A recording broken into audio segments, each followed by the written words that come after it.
how to find the colours that suit you. Hello and welcome, I'm Hayley, founder of 11 Loves, and I share styling advice to help women feel more confident getting dressed, enjoy putting outfits together and find a bit of fun in dressing well. No rules, no overthinking, just genuinely useful ideas that you can use straight away. Today, colour. Which colours actually suit you, how to find out at home in 5 minutes without spending hundreds on colour consultations, and then, this is the part that almost nobody does, what to actually do with the answer. Because here's what usually happens. You do a colour analysis, you find out you're a cool winter, you feel a bit of relief, you go and buy loads of new things in your new colours, and then 3 weeks later you're standing in front of a wardrobe full of the right colours, still thinking you've got nothing to wear. I've watched it happen, and the reason is that knowing your colours and knowing how to wear them are two completely different skills, and everybody only ever teaches the first one. So we're going to do both. First half, we find your colours properly, and I'll tell you exactly which of ours are warm and which are cool so you can see it. And in the second half, we'll learn to put them together, which is the bit that actually gets you dressed. So let's get into it.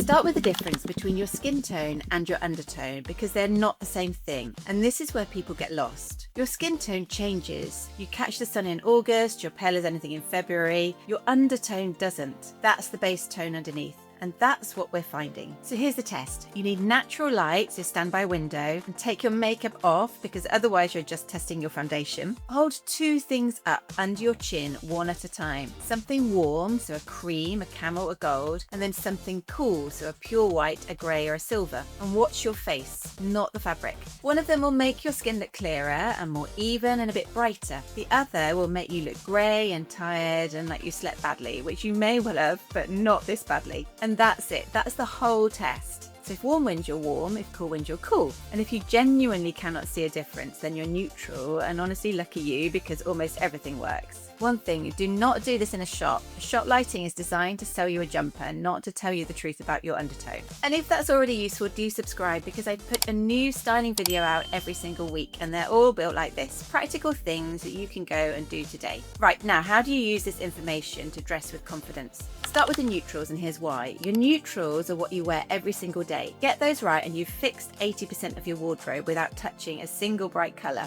The warm neutrals: chocolate, camel, biscuit, vanilla, ecru, olive, moss, taupe, mole and gingerbread. These have yellow, gold or red underneath them. So if you're warm, these will make your skin look lit up rather than washed out. The cool neutrals, so navy, black, grey, pure white, blue, black and washed black denim. These have blue undertones. So if you're cool, these will look sharp and clean on you rather than harsh. Now, here's the specific thing that changes people's wardrobes, and it's the white. Most women own the wrong white. Same shape, same shirt, a completely different effect on the face. So if you're cool, that pure optic white will look crisp, clean and expensive on you. And if you're warm, it will look stark and a bit hard. And the ivory will do something far softer and far more flattering if you're warm. And you'll look like you spent more money than you did. And this is why we make it in both. It's not a colour option, it's 2 different pieces doing 2 different jobs. And the same logic runs through everything. Black. So black is not universal, whatever anyone tells you, and I think we all know somebody who black just does not love. If it drains you, you have not failed. Navy will do the same job, and chocolate will do the same job. And that's exactly why we make our Iggy in chocolate as well as black.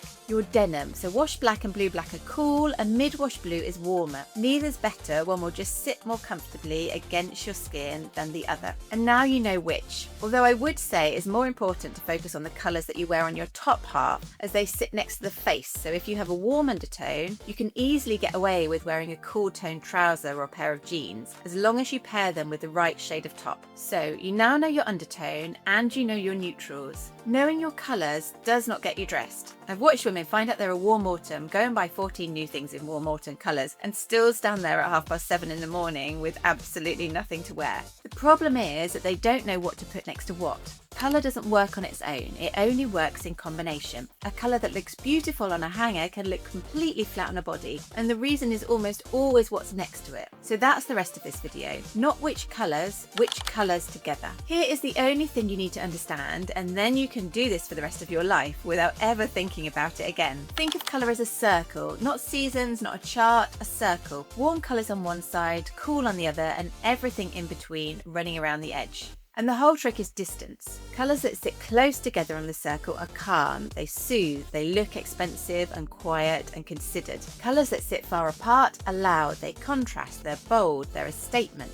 And sometimes that is exactly what you want. Be intentional about which effect you're aiming for. So let me show you. Close together, so navy with chocolate. One is cool, one is warm, but they're at the same depth and they sit near each other. So the effect is soothing. Swapping the navy for the biscuit jogger with the Maya rib vest is tonal dressing, and it's the easiest way to look cool together on a weekday. Same family, slightly different depths. It's almost impossible to get wrong. Far apart, we have the cobalt Maya rib vest and the chocolate joggers. Now look at the difference in energy. That's a statement. The eye goes straight to the cobalt and stays there. It's brilliant, it's bold, and it's a completely different mood to the navy and chocolate.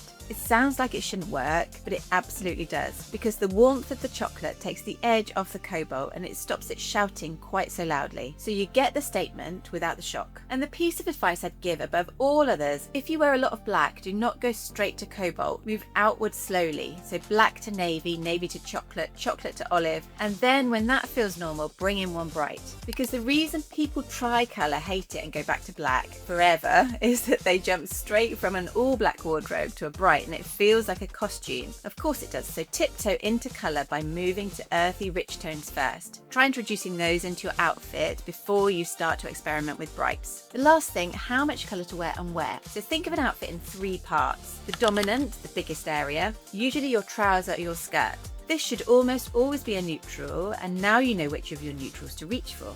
The secondary, so your top half, this can be colour, and this is where most of you should start. And then the accent, so one thing, a bag, a shoe, a necklace or a belt. Roughly, and I mean roughly, you want almost all of the outfit to be dominant, a decent chunk to be secondary, and just a flash to be the accent. It's not a rule, it's a proportion. And once you see it, you'll see it everywhere. And where the colour sits matters enormously. Colour near your face does a job. It lifts your skin tone, it brings your eyes forward and people look at you. Colour at the hem does a completely different job. It anchors the outfit, it pulls the eye down. Neither is wrong, but if you've done the undertone test and found your colours, you'll put them where they can actually work, and that's near your face. And one pop of colour, not 3. A bright top, a bright bag and a bright shoe means nothing leads and everything competes. And you feel like you're in fancy dress. So always choose just one colour to lead. So a very quick recap. Stand by window, hold a warm colour against your chin and watch your face, and then do the same with a cool colour. That's your undertone. Then fix your neutrals first, because that's what you wear most. The right white, the right dark and the right denim. And then the bit almost nobody does, learn to combine. Colours close together are calm and quiet and expensive. Colours far apart are bold and loud. Know which one you're doing. Build the outfit in 3 parts, a neutral, a dominant and a colour. Put the colour near your face where it does the most work. And if you live in black, walk outwards slowly rather than leaping. Do the test today and then go and try one pairing, and I think you'll find a lot of what's already in your wardrobe suddenly makes sense. I hope that was genuinely useful. If you enjoy this kind of styling advice, do subscribe. There's a new one every week and I'd love to have you here. And tell me in the comments what came out, warm, cool or neutral, and which pairing you're going to try, because I'd love to know. And it'll help other people too. Thank you so much for watching. Take care and enjoy getting dressed.